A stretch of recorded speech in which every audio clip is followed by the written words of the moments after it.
Hola, hemos visto que en la naturaleza la materia sufre una gran cantidad y variedad de cambios. Estos cambios los podemos clasificar en cambios o procesos físicos y cambios o procesos químicos. Los primeros, los cambios físicos, son aquellos en los que la materia no experimenta un cambio en su identidad.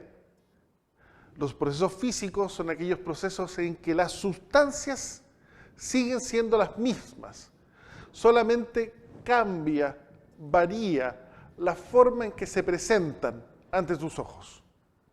Un ejemplo concreto, la evaporación del agua. El agua pasa de un estado líquido a un estado gaseoso. Pero el agua, como sustancia, como especie química, sigue siendo la misma en estado gaseoso. Simplemente, el cambio que ha experimentado es que de estar las moléculas de agua muy juntas, muy próximas entre sí en el estado líquido, en el estado gaseoso van a estar muy separadas y muy lejanas unas de otras. Y cuando el agua se congela, y tenemos el hielo. En el hielo seguimos teniendo agua, sigue siendo esta la sustancia. El cambio, ¿en qué radica? En que las moléculas de agua han adoptado posiciones físicas, fijas en el espacio y también con mayor proximidad unas de otras, de manera de que se configura el estado sólido. En general, los cambios de fase, los cambios de estados de agregación, sólido a líquido, líquido a gas, sólido a gas directamente, estos son ejemplos de cambios físicos. Por el contrario, en el caso de los cambios químicos, ¿cómo podemos entender estos? Desde un punto de vista de la visión macroscópica, entendemos un cambio químico, un proceso químico o reacción química como una transformación de una sustancia en otra.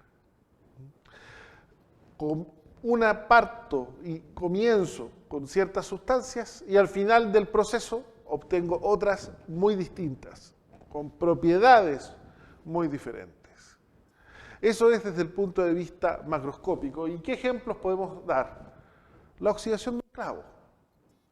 El clavo es una muestra de materia, se trata de hierro, tiene una clara apariencia metálica, es brillante, es duro, tiene resistencia mecánica, y cuando termina el proceso de oxidación, ¿qué es lo que tenemos? Herrumbre, que es un polvo que tú conoces, tiene el color característico del óxido. Otro ejemplo que podemos dar, la combustión de la gasolina en el motor de los automóviles. Sabes bien que la gasolina es un hidrocarburo en estado líquido. Al reaccionar con el oxígeno a alta temperatura y alta presión en el motor del automóvil, ¿qué obtenemos? Dos gases, dióxido de carbono y agua. Y estos son producidos a partir de gasolina y oxígeno. Puedes ver, ahí hay una transformación de una sustancia en otra. Este es otro ejemplo de reacción química y es un ejemplo maravilloso, porque es uno de los pilares, uno de los sustentos de la vida en nuestro planeta. La síntesis de la glucosa, del azúcar, en las plantas a partir de agua y dióxido de carbono. Las plantas son fantásticas, maravillosas industrias naturales. A partir de sustancias tan simples como el agua y el dióxido de carbono, las plantas son capaces de sintetizar la glucosa y de la glucosa la celulosa o el almidón. Tenemos que a partir de un líquido, a partir de un gas, en la planta se obtiene una sustancia sólida, como es el caso del azúcar. Y Otro ejemplo, la disolución del zinc, un metal, en una solución ácida. Esta es una reacción en la que se libera un gas, se libera gas hidrógeno. Entonces puedes reconocer que estas son reacciones químicas porque claramente existe una transformación de una sustancia en otra. La reacción química, ¿cómo podemos entenderla desde un punto de vista microscópico? ¿Cómo explica Dalton y su teoría atómica la reacción química? Dice, la reacción química es simplemente un reordenamiento de átomos. Y para que entiendas mejor esta afirmación, tenemos aquí un ejemplo. La reacción de hidrógeno y oxígeno para producir agua. Esta es una reacción de combustión del hidrógeno. Esta es quizás la reacción química que libera mayor cantidad de energía por unidad de masa de combustible.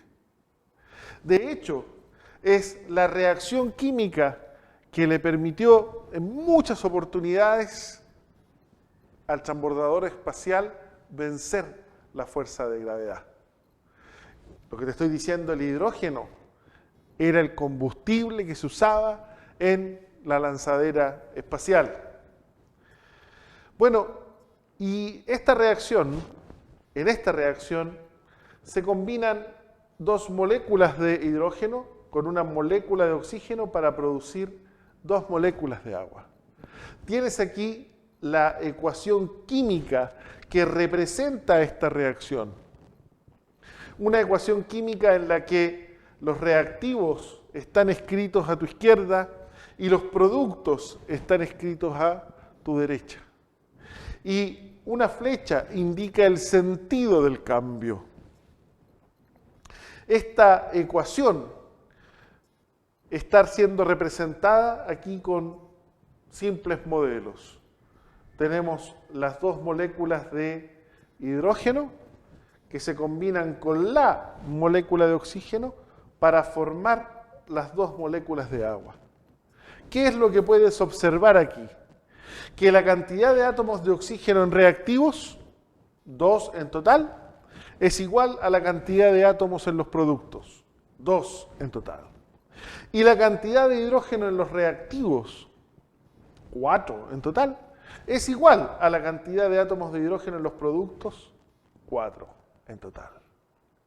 Y no nos extrañe que sea así, porque ya Lavoisier había dicho para las reacciones químicas que en ellas la masa ni se crea ni se pierde, simplemente se transforma, la materia se transforma.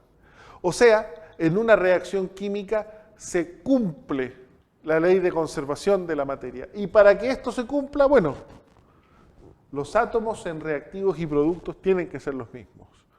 Los átomos ni se crean ni se destruyen, simplemente se reorganizan. Por eso son tan importantes estos coeficientes que hemos escrito aquí con rojo, que llamamos coeficientes estequiométricos.